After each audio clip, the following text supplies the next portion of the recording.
Hey friends, Mark Holmes here with my buddy Cowboy Jobu, and as always, thank you guys for watching, commenting, and subscribing to the Jobu Sports Report. Because without you guys, well, I would just be driving around crazy by myself.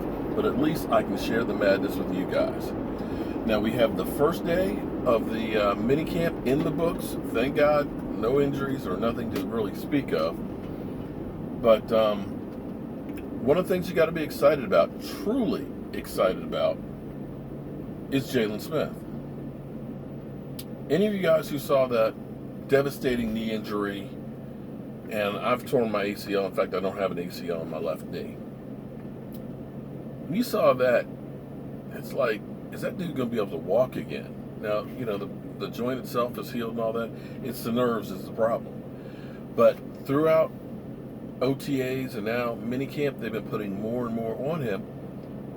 And thus far, there's been no setbacks. And it seems like he's responding really well and moving really well, which, you know, in a way could be a shocker because generally speaking, the longer it takes for that nerve damage to heal, the less chance it comes back fully, if at all.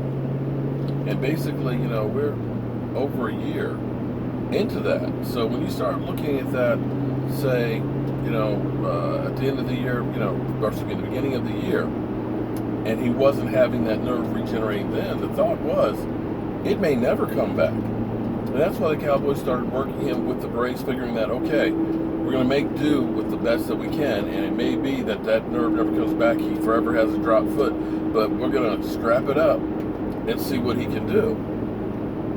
And maybe that extra work has helped put a little feeling into it.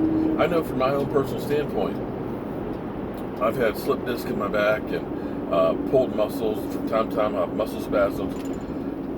I know for me, if I start resting when it starts acting up, it just gets worse. It locks up.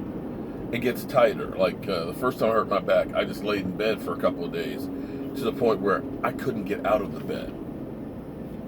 Any of you guys who saw me build those concrete steps that I mixed all the cement, 72 bags by hand, believe it or not, going into that my back was bothering me.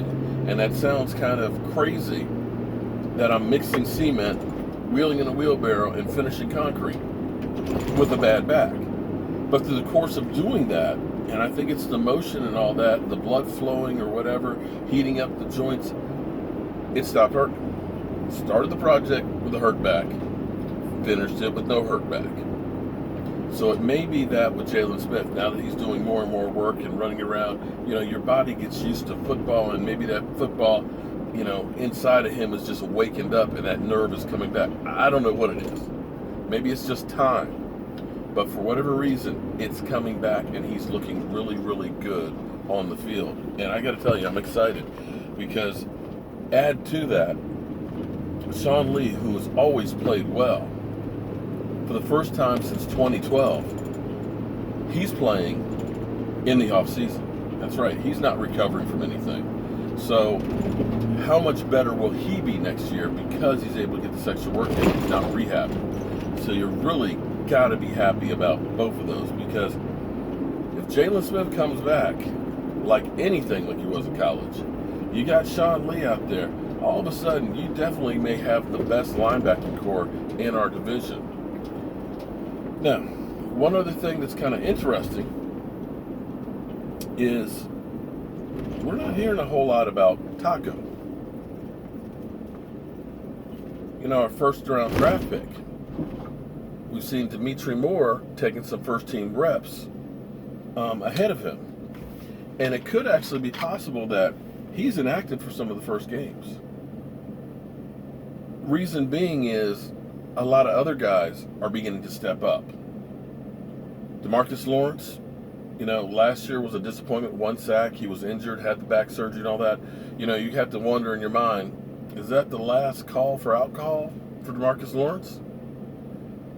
But he seems to be coming back with full force and is looking really, really good. And you start adding to that guys like Tapper, who was injured last year. I'm hearing that he is playing really well and he's got that burst to begin with, and he may be ahead of Taco. So we've got a lot of guys for once that are now competing that your first round draft pick may not be able to crack the lineup. And I'm not saying that's a bad thing. In fact, that's a good thing, because you can never have too many good players on the team. But we'll have to wait and see how that all works out. But you got to be excited for the Dallas Cowboys right now. The fact that you don't hear anything about anybody holding out Odell Beckham for a new contract. You don't hear about anybody who's not showing up for OTAs and minicamp and all that. This team is laser focused on one thing, and that's winning the Super Bowl. And that's the way it should be. These guys are kind of like old school players, that it's not all about the money. It's about playing the game. These guys are ready to play tomorrow. And I dare say they're ready to run through a brick wall for each other. So, the season can't get here soon enough for me. Well, it looks like it's just about getting dark outside, and I'm going to be fading into the black. I got 3.5 more hours of work to go, and then I'll be heading home. As always, I want to thank you guys for watching, commenting, and subscribing to the Joe Sports Report, because I'll be honest with you, you guys make my day. Make sure you guys have a good one, and pour a refill for me and Joe Boone.